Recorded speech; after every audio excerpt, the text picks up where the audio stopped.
Alasan pembelajaran tatap muka baik untuk perkembangan diri anak. Adanya pandemi COVID-19 di tahun 2020 ini membawa dampak pada perubahan pola pembelajaran dari tatap muka konvensional menjadi daring. Kondisi ini tentu menjadi tantangan bagi para guru maupun murid yang selama ini terbiasa dengan pola dan model pembelajaran tatap muka.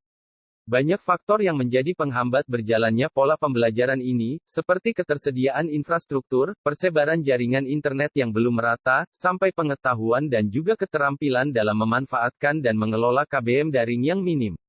Berdasarkan kondisi yang kurang baik dalam penerapan pembelajaran daring sejauh ini, bahkan belakangan banyak pihak yang mencoba membandingkan pembelajaran daring dengan tatap muka, yang mana paling ideal dan efektif untuk pelaksanaan KBM di Indonesia. Bahkan kebijakan terbaru pada tanggal 7 Agustus tahun 2020 lalu Kemendikbudristek mengumumkan mulai dilakukan pembukaan sekolah untuk zona hijau dan kuning dengan pertimbangan harus memenuhi persyaratan dan persetujuan beberapa pihak.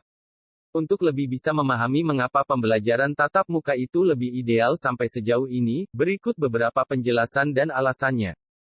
1. Interaksi dan komunikasi lebih mudah. Selama KBM daring diakui komunikasi dan interaksi antara guru dengan murid maupun antara sesama murid menjadi terhambat dan tidak bisa berjalan dengan optimal. Hal ini tentu karena saat KBM daring berlangsung proses komunikasi hanya terjalan melalui video call atau chat saja. Tentu saja ini dapat menghilangkan kedekatan dan proses komunikasi alami antara guru dan murid, terutama berkaitan dengan proses penyampaian materi. Proses komunikasi jarak jauh dianggap belum sepenuhnya efektif karena rentan dengan kekeliruan dalam menerima dan mencerna informasi. Artinya informasi yang disampaikan guru belum tentu akan dicerna oleh peserta.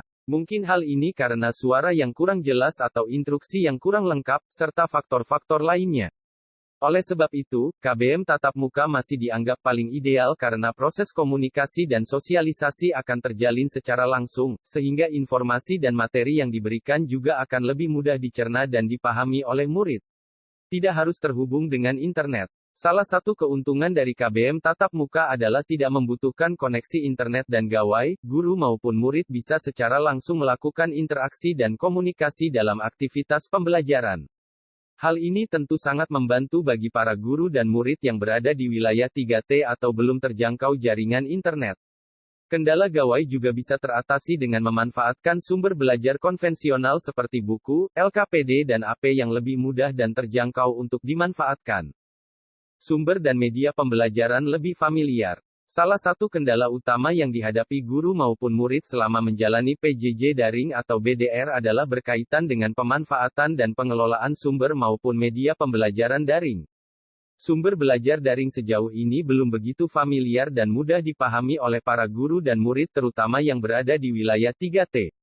Meskipun sebenarnya sumber belajar dan portal daring sudah banyak disediakan oleh Kemendikbudristek dan lembaga pendidikan lainnya secara gratis. Seperti adanya rumah belajar, guru berbagi, sumber belajar Sea Molek, dan lainnya. Akan tetapi dengan proses adaptasi yang begitu cepat dan tanpa adanya proses persiapan dan pelatihan sebelumnya, sehingga para guru masih banyak mengalami kesulitan dalam memanfaatkan dan mengelola berbagai sumber dan media pembelajaran online, begitupun yang dialami murid dan para orang tua. Sehingga dari beberapa survei terakhir yang dilakukan Kemendikbudristek sebagian besar guru, murid, dan orang tua lebih menghendaki kembali diadakan KBM tatap muka lagi. Tidak gampang stres dan lebih fokus. KBM daring yang sudah berjalan beberapa bulan ini semakin dikeluhkan oleh para siswa, orang tua, maupun para guru. Pasalnya KBM daring yang dilakukan dari rumah ternyata membuat para siswa dan orang tua cepat menjadi stres.